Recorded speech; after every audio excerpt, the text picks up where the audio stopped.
Pemirsa, sebelum kita lanjutkan kembali perbincangan, kami bawa Anda untuk bisa melihat lebih dekat sebenarnya siapa calon gubernur dan juga calon wakil gubernur Jakarta ini. Kita akan mulai terlebih dahulu dengan pasangan Pramono Anung dan juga Rano Karno. Nah ini dia, siapakah sosok Pramono Anung dan juga bagaimana track recordnya tadi kalau katanya Mas Agung ini begitu penting bagi para pemilih Jakarta. Nah kita sudah lihat tadi data dari Pramono Anung, ini dia usia 61 tahun. Pernah menjadi sekretaris kabinet Republik Indonesia dari 2015 sampai sekarang, kemudian juga wakil ketua DPR, anggota DPR RI, kemudian juga sekjen PDIP. Kita lihat itulah yang pernah dijalani ataupun juga jabatan tugas yang pernah diemban oleh sosok Pramono Anung. Nah ini dia Bang Dul. Bagaimana kemudian track recordnya menjadi wakil rakyat duduk di DPR RI 2019 sampai 2024. Mengenai pengalamannya memimpin sebuah daerah pernah ia dapatkan saat menjadi gubernur Banten 2015 sampai 2017. Kemudian juga menjadi PLT di tahun 2014 sampai 2015. Wagub Banten juga 2012, 2014. Kemudian juga Wabub Tangerang 2008 sampai 2011. Itu adalah track record pengalaman Rano Karno menjadi seorang kepala daerah. Kemudian ini dia RK ataupun juga Kang Ridwan Kamil yang sekarang nggak mau dipanggil Kang Emil tapi menjadi Bang Emil karena tinggal di Jakarta. Bang Emil seperti apa? Bukan lagi Persib tentunya Mas Agung, tapi sudah meminta dukungan dari Jakmania. Nah kita lihat bagaimana karirnya dari Bang Emil ini.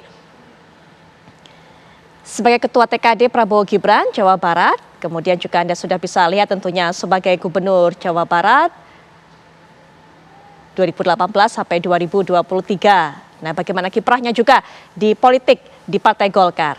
Baik, kita lihat sosok pendampingnya Suswono. Ridwan Kamil Suswono, ada yang menyingkat Rawon begitu. Suswono, ini usia 65 tahun, Ketua Majelis Pertimbangan Pusat PKS 2020 sampai sekarang. Pernah juga menjabat sebagai Menteri Pertanian 2009 sampai 2014 di era Presiden SBY.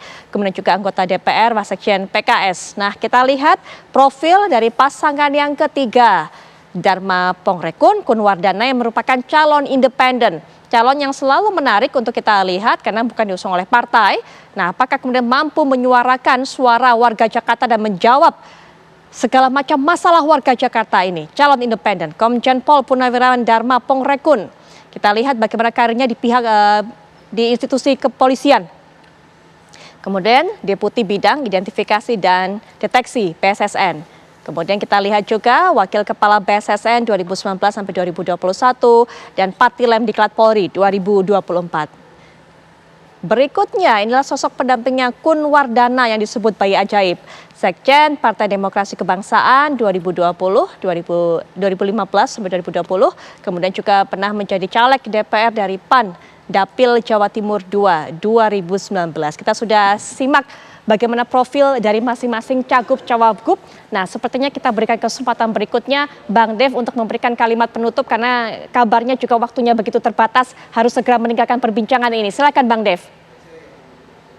Ya, ini adalah pesta demokrasi di mana bangsa Indonesia secara umum kita memilih para kepala daerah kita, dan di sini kita dituntut untuk menjadi lebih dewasa, menjadi lebih mawas diri untuk menentukan siapa yang kita yakini bahwa yang terbaik untuk menjadi pemimpin di masing-masing wilayah kita. Kami dari Partai Golkar beserta koalisi Kim Plus ya, itu kita telah menentukan bahwa yang terbaik dari pandangan kita adalah Pak Ridwan Kamil dan Pak Suswono untuk melanjutkan, meneruskan apa yang telah dirintis baik dari pemerintah pusat dan juga dari para gubernur-gubernur terdahulu untuk kepentingan Jakarta. Sekarang di mana di era transisi, Jakarta tidak lagi menjadi ibu kota, akan tapi menjadi pusat bisnis, akan tapi tetap menjadi barometer utama akan segala macam perkembangan di Indonesia.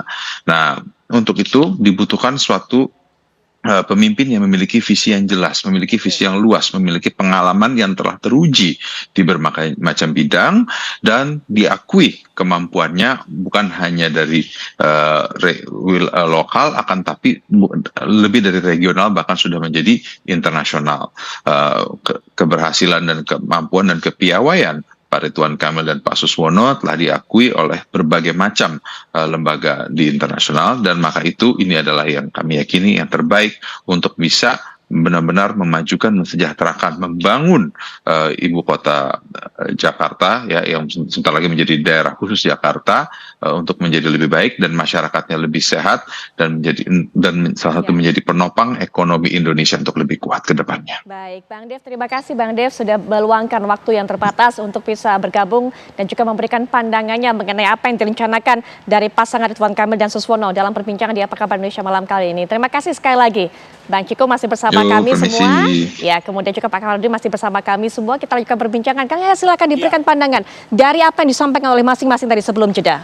Pertama begini ya, yang menarik adalah visi misi gubernur itu ditunggu sama warga Jakarta. Ya. Karena warga Jakarta akan bertanya mau dibawa kemana kota ini ke depan, bagaimana kota ini dikelola. Dan yang tadi Mas Agung juga mengatakan, warga Jakarta tuh rasional, bisa melihat janji-janji itu sebetulnya janji kosong, janji yang bisa diimplementasikan, atau kemungkinan janji yang bisa Gatot Kocir, gagal total, kocar kacir. Ini cek aja ya. Nah, pernah begini, waktu misalnya zaman Pak Anies lah misalnya, ada janji saya akan membatalkan reklamasi, tahu-tahu ternyata tidak sepenuhnya berjalan misalnya satu. Ada DP 0, ternyata juga tidak bisa dijalankan sepenuhnya. Ada hal-hal lain. Nah, jadi sekarang ini bagi kita, bagi warga Jakarta, jika nanti apa yang dijanjikan oleh tim suksesnya atau gubernur, itu harus melihat ini sesuatu yang realistis atau tidak. Kenapa? Karena janji politik itu akan masuk ke dalam RPJM, Rencana Pembangunan Jangka Menengah, yang akan dikerjakan dalam 5 tahun masa kepemimpinannya. Ada yang teknokratis dari teman-teman OPD, ada yang aspiratif dari Musrembang, dan ada ini. Nah, sekarang pertanyaan juga, misalnya contoh sekarang nih kan, ketika ada janji untuk memberikan subsidi lah, bantuan. Jakarta ini sekarang ini bebannya begitu banyak bantuan sosial yang dalam konteks implementasinya tidak tepat sasaran. Contohnya ya, bantuan sosial kita untuk Jakarta Pintar, Jakarta Sehat, BPJS dan sebagainya itu hampir 17 triliun. Tetapi dalam prakteknya, karena mungkin ini merupakan janji, misalnya kartu Jakarta Pintar, yang pintar tuh bukan anak-anaknya, tapi bapak ibunya. Karena kan? Kartu uangnya dipakai untuk cicilan motor, cicilan TV. Jadi tepat sasaran tidak tepat sasaran. Nah, akhirnya apa? Dievaluasi kan. Akhirnya yang tahun depan ini akan dibuat sekolah gratis aja. Ternyata biaya sekolah gratis ini ya kan lebih murah dari kartu Jakarta Pintar yang 2,8. Nah, artinya apa? Warga itu kalau bisa nanti suatu saat dari semua kandidat-kandidat itu semua dibedah bersama-sama. Realistis nggak? Tadi Mas Agung mengatakan Jakarta itu pendidikannya rata-rata cukup baik. Misalnya contoh, Jakarta ini kota yang sangat ramah sama pendatang. Dulu misalnya ada kebijakan Jakarta ini untuk semua, semuanya datang. Jadi persoalan jadi beban. Nah, kalau zaman Bang Ali dulu mengatakan Jakarta kota tertutup, kita jaga kayak Batam, tutup. Apakah bisa membatasi orang seperti itu? Ya. Belum tentu. Tapi bisa nggak Jakarta dengan undang-undang daerah khusus Jakarta, peraturan pendudukannya itu membuat kebijakan satu. Syarat untuk jadi warga Jakarta adalah SMA.